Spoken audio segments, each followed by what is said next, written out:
శ్రీ గురుభ్యో నమః. ఈ ఏడాది ఫిబ్రవరి 26వ తేదీన మహాశివరాత్రి పర్వదినం వచ్చింది. ఈ సందర్భంగా హిందువులు శివాలయాలకు వెళ్ళి శివలింగానికి అభిషేకం చేస్తారు. రోజంతా ఉపవాసం ఉండి రాత్రి జాగరణ చేసి శివనామ స్మరణతో గడుపుతారు. లింగోద్భవం, పార్వతీ పరమేశ్వర కళ్యాణంతో వేడుకలు ముగుస్తాయి. అయితే శివుని దర్శనం తర్వాత ఆయన వాహనమైన నంది చెవిలో కోరికలు చెప్తే నెరవేరుతాయి అంటారు. కానీ నందికి ఏ చెవిలో కోరికలు చెప్పాలి? కుడి చెవిలోనా లేదా ఎడమ చెవిలోనా? ఈ విషయాలలో ఎలాంటి నియమాలు పాటించాలి? పండితులు ఏమంటున్నారో చూద్దాం. శివుడి వాహనం. హిందూ మతంలో శివుడి వాహనం నందికి చాలా ప్రాముఖ్యత ఉంది. ఏ శివాలయానికి వెళ్ళినా లింగాకారునికి అభిముఖంగా నంది విగ్రహం కనిపిస్తుంది. శివునికి సేవ చేయడానికి నంది ఎప్పుడూ సిద్ధంగా ఉంటుంది. ఆ దేవునికి ద్వారా పాలకుడిగా, సేవకుడిగా గుర్తింపు ఉన్న నంది చెవిలో భక్తులు కోరిక చెప్తే అది నేరుగా శివుడికి చెందుతుందని నమ్ముతారు. నందికి వరం. శివుడికి నంది అంటే చాలా ఇష్టం. నంది చెప్పేదంతా వింటాడు. అందుకే నందిని కూడా భక్తులు పూజిస్తారు. భక్తులు తమ కోరికలను నంది చెవిలో చెప్తే వాటిని ఖచ్చితంగా నెరవేరుస్తానని శివుడు నందికి వరమిచ్చాడు. పురాణాల ప్రకారం శివుడు ఎక్కువ సమయం ధ్యానంలో మునిగి ఉండేవాడు.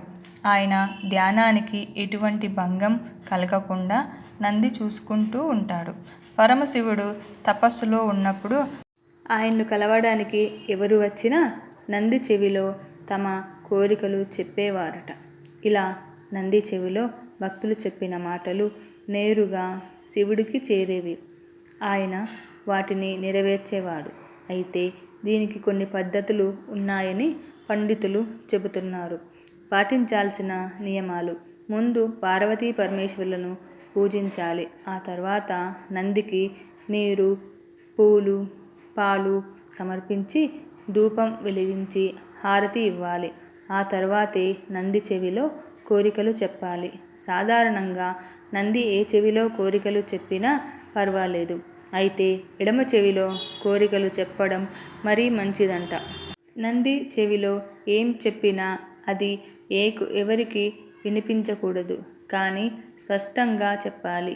మీరు 2 చేతులతో పెదాలను కవర్ చేయాలి. ఇతరులు మీ కోరికలు వినకుండా జాగ్రత్తలు తీసుకోవాలి. నంది చెవిలో మీ కోరికను చెప్పే ముందు ఓం అనే పదాన్ని మనసులో స్మరించుకోవాలి. దీనివల్ల మీ కోరిక శివునికి త్వరగా చేరుతుందని అంటారు. ఎవరికైనా హాని కలిగించే తప్పుడు కోరికలు కోరకూడదు. మీ కోసం, మీ మంచి కోసం మాత్రమే దేవుణ్ణి పూజించాలని ఇది సూచిస్తుంది. దేవుని దగ్గర అత్యాశ అస్సలు పనికిరాదు. అందుకే ఒకసారి ఒక కోరిక మాత్రమే కోరాలి. మీ కోరికలలో ఎటువంటి స్వార్థం ఉండకూడదు. ఏదైనా కోరిక కోరిన తర్వాత నా విజ్ఞప్తిని మన్నించు అని చెప్పడం మంచిది. ఈ వీడియో కనుక మీకు నచ్చినట్లయితే లైక్ చేయండి, సబ్స్క్రైబ్ చేసుకోండి. Thank you.